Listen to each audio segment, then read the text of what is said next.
A shard of ice the length of his arm from finger to elbow scraped off his mana-made pauldron, the chill penetrating the armor, although the icicle itself did not. Cracks ran along the length of the piece before repairing in the next instant, thanks to the massive mana regeneration this world afforded him.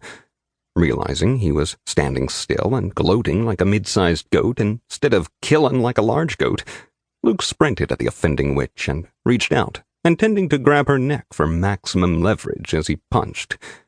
He abruptly turned and looked to the left, noting 3 witches standing and casting together, just as their spell circle completed.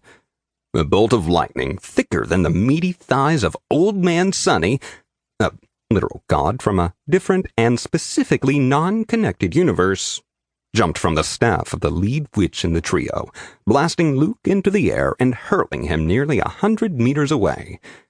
He crashed onto the well-groomed grass and bounced along before coming to a crumpled halt. He coughed once, sending steaming blood splashing on the ground next to him. All armor broken. 62 lightning damage taken. Health 188 of 250. Bess, they can work together. Luke lurched to his feet and stared into the distance as the witches slowly drifted toward him. It appeared that they couldn't walk, and their movement speed was nothing to be concerned about. With a flexing of his will, his mana moved along walking arsenal's pathways and reactivated the skill. His armor reconstituted piece by piece with a fizz, and he checked to ensure all of his power was distributed at 10% for each chunk of armor and weapons. Nice. That reserved a total of 80% of his mana, leaving him with roughly 70 points to use in combat.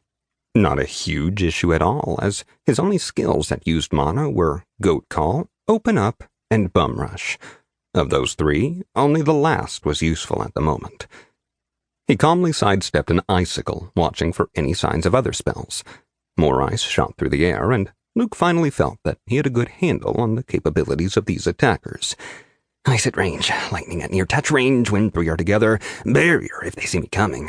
Can dodge ice, lightning's too fast, don't let them group, cut through barrier, punch faces! Luke's brow furrowed in displeasure as he tried to calculate the most efficient kill method. He didn't want to change his fighting style just because the area told him to do it. The witches were closing in on him, and the ice was flying as thick as hail falling in a storm. Just before he charged in, he glanced to the right and noticed that even more witches were closing in on the site of the battle. He roared at the air, clutching at his head as he tried to think about the situation. And then he noticed that one of the newcomers was an exploding variant, and that gave him an idea. He rushed out of the line of sight for the witches, observing how they reacted to losing him. They continued drifting for a moment in the direction he had gone, then grouped up and peered around suspiciously. Perfect. Not wasting a moment, he erupted from the long blue grass he had been hiding in like a tricky goat.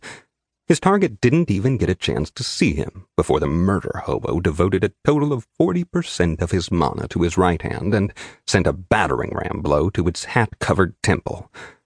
The air screamed as the witch flew directly at the group he was targeting. As his projectile of choice came within a few feet of the nearest witch, a lightning bolt struck and detonated the bouncy, boomy Mage of Doomy, supercharging the explosion to such a degree that it instantly wiped out the remainder of the group.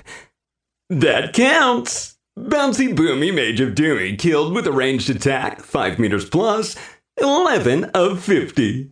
Explode 25 boomy Mage of Doomy without taking damage from the explosion, 2 of 25.